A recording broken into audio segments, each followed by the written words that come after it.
Hey everyone. You didn't know, my name is Rebecca and welcome to my channel. So I started the channel a while ago, like 5 months ago. I made like one video and I didn't continue on with it throughout quarantine, but it's fine. So I just wanted to start making videos. I have a lot of content already saved on my phone, but I just haven't uploaded it or edited it or anything. I think it's just because I want it to be perfect. Everybody wants stuff to be perfect before they put it out in the world, and I don't fully have the skills yet for it to be the way that I want it to be. So I'm just going to try to do my best to be okay with what I have and put it out into the world for now, So today I actually want to talk about what I learned in my quiet time today with God. I just wanted to share it with you all. Yeah, it's really all that I really want to do. So before I get into that, please be sure to like and subscribe for if you are interested in my videos or want to know more about me. But before I get into it, if you don't know, because I'm uploading this before I upload all my other videos that I already have, I am living in Cairo. I'm a graduate student here, and I just moved here almost 3 weeks ago. It's been a very hard transition for me, very hard. I've had a lot of hard days, and if I'm being honest, it's been really hard to get into the Word. And I think even since January, it's been really, probably since I've graduated from undergrad, which I graduated in May of last year, it's been really hard to get into the Word. If I'm being honest, even before that, it's been very hard to get into the Word, and I've tried really hard to seek after the presence of God, but it's been difficult. I'm distracted. I don't feel like pursuing God, and it's just been really hard. Don't mind my extra Vaseline on my lips. Sorry. Looks like I had some chicken. I wish I had some chicken, actually. That'd be great. So yeah, it's been really hard to seek after God, especially during this season. Things aren't going the way that I want them to. I don't feel amazing. If I'm being honest, I feel very lost, confused, sad, torn apart.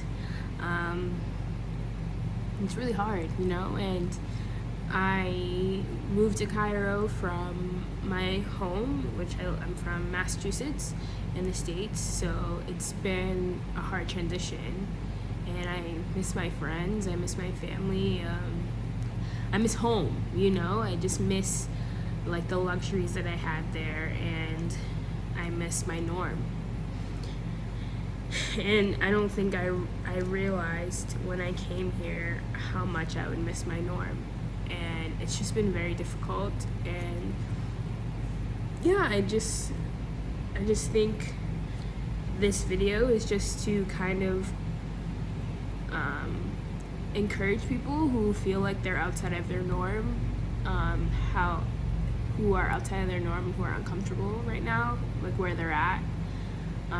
And missing home. And that doesn't necessarily mean that you have to be outside of the country or outside of your state, but even if you're actually at home, you're actually in your comfort place, and it feels completely different. It feels completely out of this world, and it just makes no sense to you anymore. It just feels off, I just hope this kind of encourages you, just hearing about my struggles and what I thought I heard from, or what I think I heard from God today, and I'm pretty sure it's a word from Him.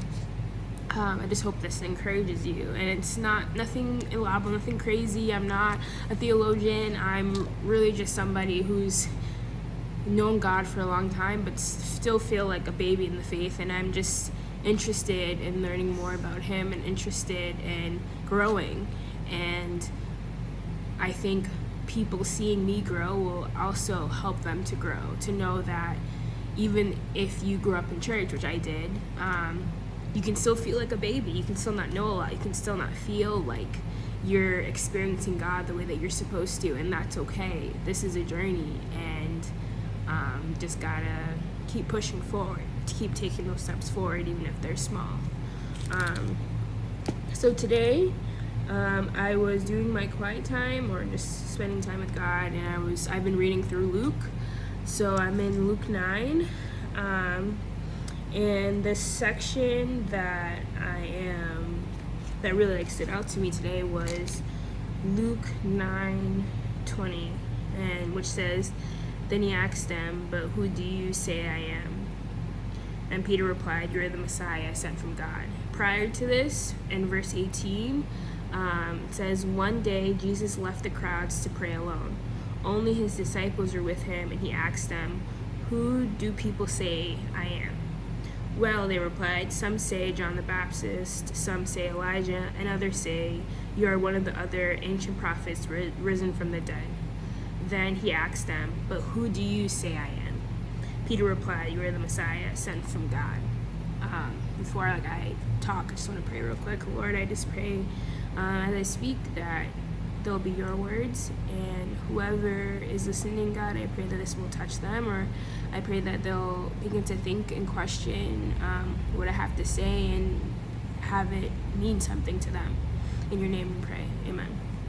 So I think the reason why this verse stood out to me so much was because in the season that I'm in and how shaken I feel, I think I still don't fully know who I think God is and who he is to me, and I just when I read, "But who do you say that I am?" I felt God actually asking me, "Who do you think I am? Who am I to you?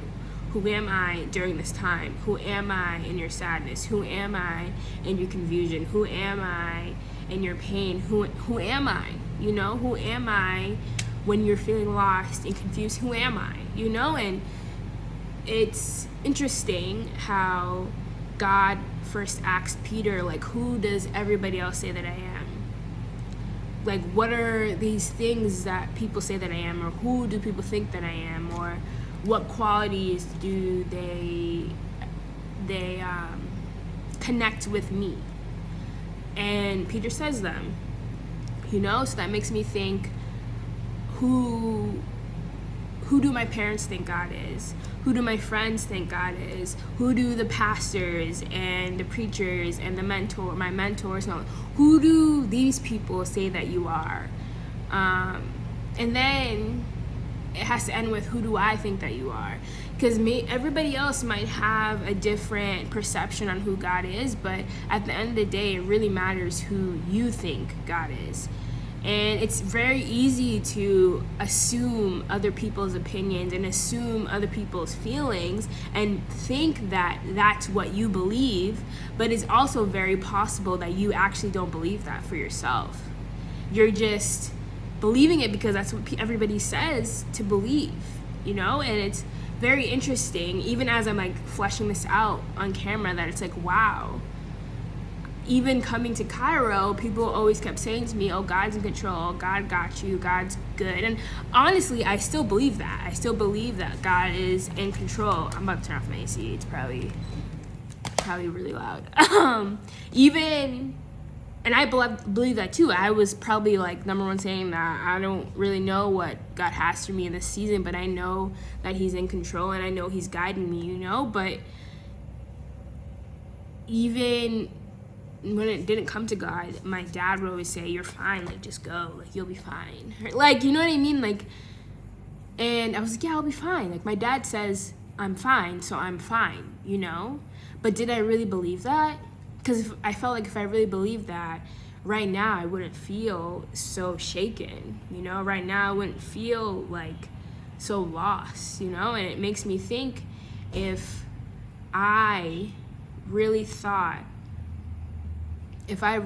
agreed with what everybody else thought God was, maybe I would feel different right now. Because the people in my life believe God is good, God is sovereign, God is in control, God is hope, God is joy, God is all those things. And yes, I do believe those things, but am I do I really? Am I really assuming those beliefs, or am I just saying them because I'm supposed to say them? Because right now, when I want to answer that question, but who do you say that I am? And I want to say, you abandoned me. You're an abandoner. I don't think that's a word. Or I want to say, you're against me. Or I like want to say all these things that I know that aren't true, but that's literally how I feel. I feel abandoned. I feel I'm out here by myself, alone, helpless, and it's, you're supposed to be my helper and you're not here. I don't feel you, I don't understand. Like, I look at everybody else and they're like experiencing God in such an amazing way, and I'm sitting here in another country by myself and I don't see you, like I don't see you. Like, where are you? And I think that for people who also feel this way, that we need to really exercise our faith and be faithful that who God says he is in his word is who he is, and begin to try to believe that. And it's okay to not really be at that level yet. It's okay not to like fully believe it. It's okay to feel like you're abandoned and like helpless and like God isn't all the things that he says that he is. But it's also important that you remind yourself that he is exactly who he says he is in this word. And we might not feel it, but doesn't mean that it's not true. And I'm sure, like, in all that I just said, there are a lot of contradictions. There's a lot of like, that makes no sense. Because honestly, I feel like faith in itself makes zero sense. And even as I'm talking, I'm still like, Rebecca, what are you saying? But I do think God is exactly who he says he is in this word. And I do think in these moments, this is where my faith is being stretched and exercised. And I do think I need to fully lead into that. And just hope and be faithful that things will be okay. And honestly, sometimes it's not enough. Like, even this morning after I had this quiet time and after I felt like I had this like big revelation or whatever, like I still laid in my bed and I was still very sad. I was like crying because I was like, this makes no sense, Lord. Like, it makes no sense at all. Like, I still don't feel good. Like, it still doesn't feel good. But I think I'm learning more and more and more and more that it's okay that it doesn't feel good. Life isn't always supposed to feel good. I don't even think life is always going to be good, But I do know God is always, always good, even when I don't feel it. And I think, I keep saying feel because I think even in our generation, like I'm 23 years old, I think my generation and younger, like we're all about feelings. Like, I feel like I should do this, or I want to do this. I feel. And I think sometimes our feelings cloud our judgment and it confuses us from truth, and this is truth.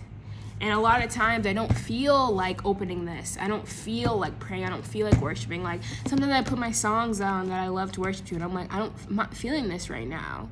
And I think it's that pushing past your feelings is where we can again be reminded of like who God is.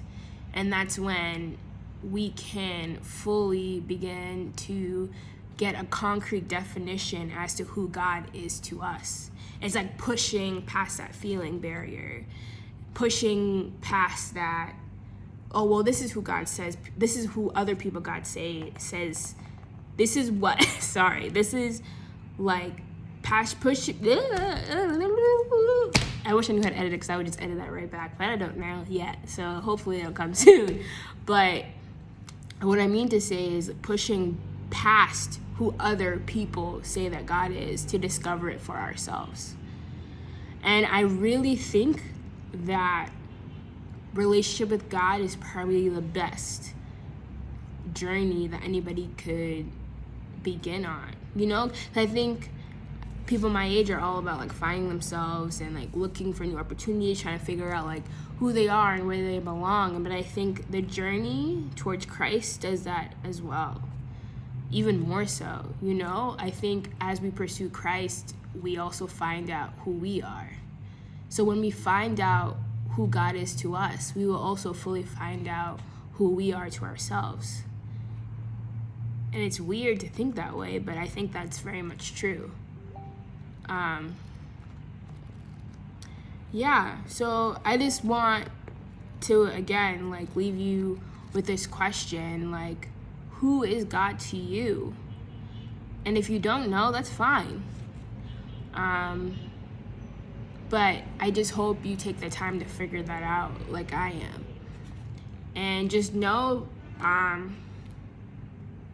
just pray about it. And it doesn't have to happen overnight. You don't have to stay up all night thinking like who is God to me? You know, you don't have to do that. But just keep it in the back of your mind as you like continue to like go through life. You continue to go to work or to go to school or even like watching Netflix. Like you know, like keep in your back in your mind. Think about it. Like, who is God to me? Like, who is he? Like, what makes him God? Is he just God because your parents say so, your friends say so, or have you had a real experience with him? Or like you've read this and you feel like, yeah, I know who God is. So yeah, I just want you to encourage you guys to do that. Yeah, whoever is watching this, I like pray that God is expanding your hearts to figure this out because it's not easy. And I don't want to make it seem like it is because it's not. So yeah, thank you for watching. I hope this was encouraging. It could be a little confusing, could have not made any type of sense at all, but I wanted to put it out there. And it's not even, this isn't just for you, it's for me too, to like be able to talk through some of the things that I'm thinking about, you know? So yeah, like if you want to keep this conversation going, like definitely comment down below. Ask different questions. I probably won't have all the answers, but I would love to flesh them out in another video.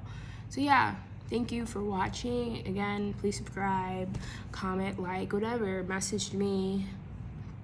Let's just figure out who this God is for ourselves. Okay, bye guys.